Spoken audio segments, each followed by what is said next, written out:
How's it going, everyone? This is Paul Garcia of ProjectSpurs.com, here to bring you a free agency primer of the San Antonio Spurs' cap situation and why they will be an over-the-cap team. So I'm going to go ahead and begin by just kind of going through each contract the Spurs currently have on the books and, all related cap holds to show you why they won't be a free agency player unless they were to trade some contracts to open up any kind of cap room. So let's begin with the player that makes the most this coming season. That would be DeMar DeRozan at $27.7 million. Next, you got LaMarcus Aldridge at $26 million.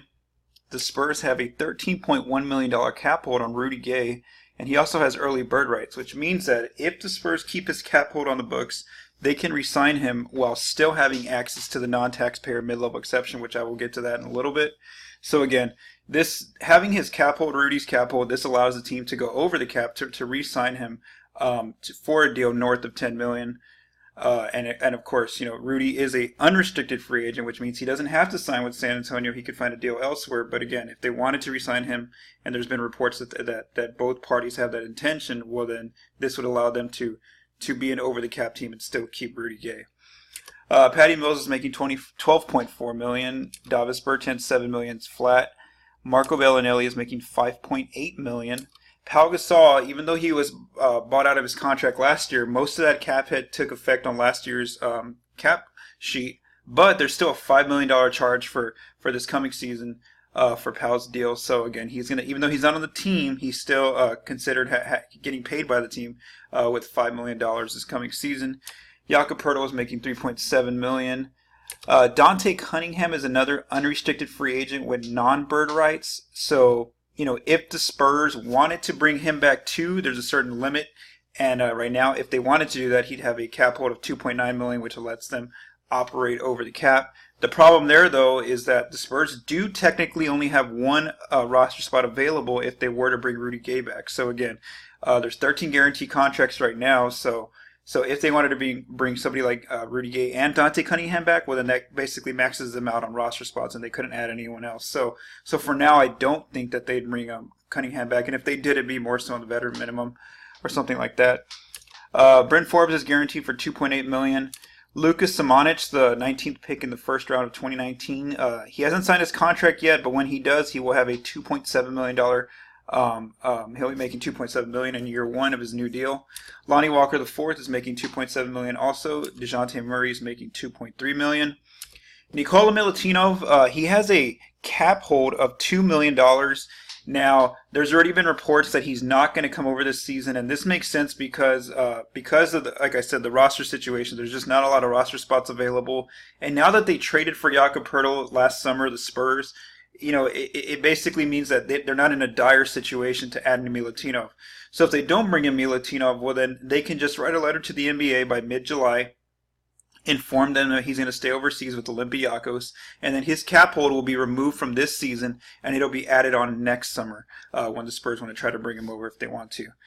Derek White has a $1.9 million cap hold. Keldon Johnson has also a $1.9 million cap hold once he signs his contract. Even though he's not in the NBA and he's retired, David Lee still has a cap hold of $1.6 million. Again, this is just an option, a tool the Spurs can use when players have gone either overseas or retired, just so that they can use these cap holds to stay above the cap and not have to be a team with the room exception, which is less of an exception. Quincy Pondexter, also an unrestricted free agent. He has a $1.6 million cap hold. Again, if they wanted to bring him back, they could re-sign him by keeping this cap hold, or they could just give him the veteran minimum. Donatas Motiejunas, he has a $1.6 million cap hold as well. He's an unrestricted free agent. The early reports when he had first signed with the Spurs were that he was going to go back to overseas, basically this coming off season. So that's the most likely route for him. Joffrey Laverne, the Spurs still have a $1.6 million cap hold because he is playing overseas and they never renounced that cap hold. Matt Costello, he also didn't come back to the NBA, so he has a $1.4 million cap hold. Darren Hilliard, last year the Spurs tendered him a $1.4 million qualifying offer, making him a restricted free agent. He never came back to the NBA, but if he does and they do that again, well then he'd become a restricted free agent for them. Same thing for Ben Moore. They haven't quite sent him a qualifying offer this offseason. They have until June 29th, I believe, to do that. If they do that, well then Ben becomes a restricted free agent, meaning the Spurs would have 48 hours to match any offer sheet he signs. If they don't want to bring him back within the first 13 days of July, well, then they could basically remove that offer, and then he would become an unrestricted free agent. Or if he accepted the qualifying offer, well, then he'd take up a roster spot, make 1.4 million, and then next summer he'd be an unrestricted free agent. So we don't quite know what's going to happen with Ben Moore right now. He was a two-way player last year with the Spurs in Austin. Chimezie Metu is also guaranteed $1.4 million. Drew Eubanks is also on a two-way deal, but for next year. So he signed a 2-year two-way deal. So as you can see, the Spurs are over the cap right now with all these different cap holds. They're at $132.8 million. Looking at their situation, right now the salary cap is expected to be at 109. It could be a little bit more, a little bit less when the NBA officially gives us those numbers this coming weekend, which means the Spurs are $23.8 million over the cap. Now, right now with all these different cap holds, they are over the luxury tax, but we could get rid of some of these to work with the Spurs and make sure that they have access to this mid-level exception that is worth $9.2 million.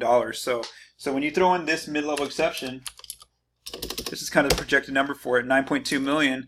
This allows them to keep some of these free agents. Somebody like let's just go through a quick scenario what we're kind of anticipating. So let's say that Dante Cunningham signs with another team. Like I mentioned, they're going to write a letter to the NBA telling them that Milutino is not coming this summer. Quincy Pondexter, let's just say that they renounce his cap hold. Same thing for Modi Yunus.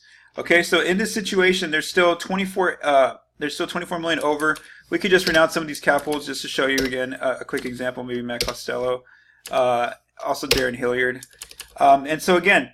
Now, when you look at this situation, look where the Spurs are at. If they use the full 9.2 million, let's say to sign free agent X or Y, I don't know who. Anyway, they sign that outside free agent for 9.2 million, or they break this apart. Well, then they'd still be only at 127.7 million.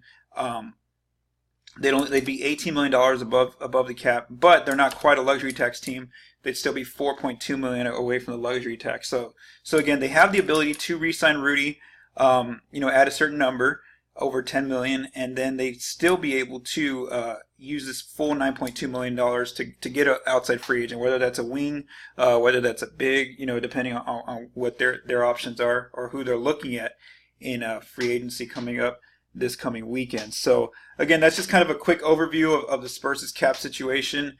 I know there's been one free agent who's been linked to them is Bojan Bogdanovic. He plays with the Indiana Pacers. He is an unrestricted free agent.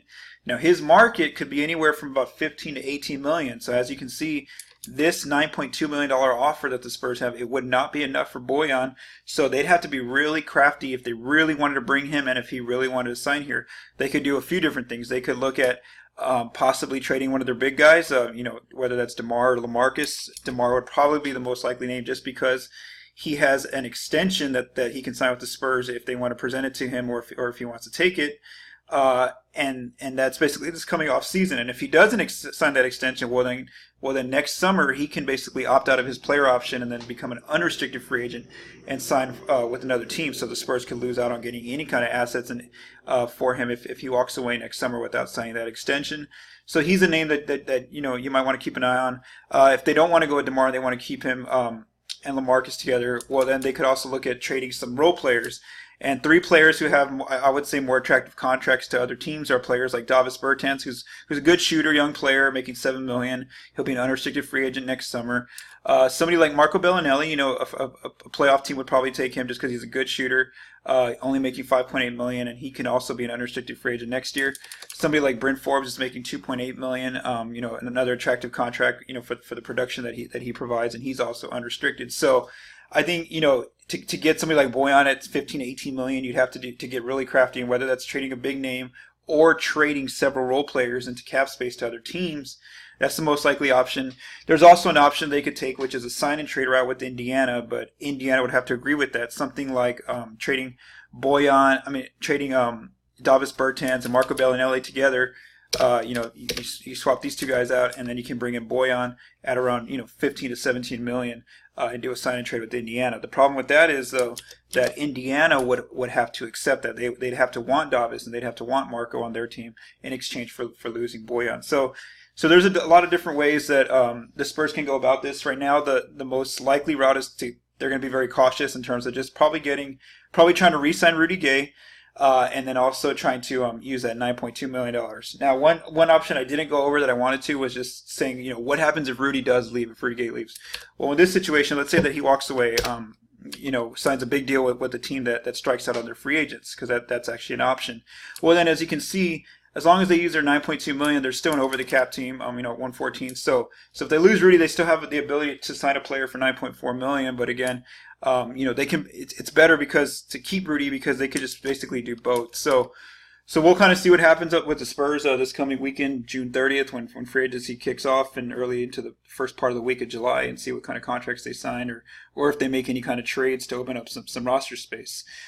So for ProjectSpurs.com, I'm Paul Garcia. You can follow me on Twitter at Paul Garcia NBA.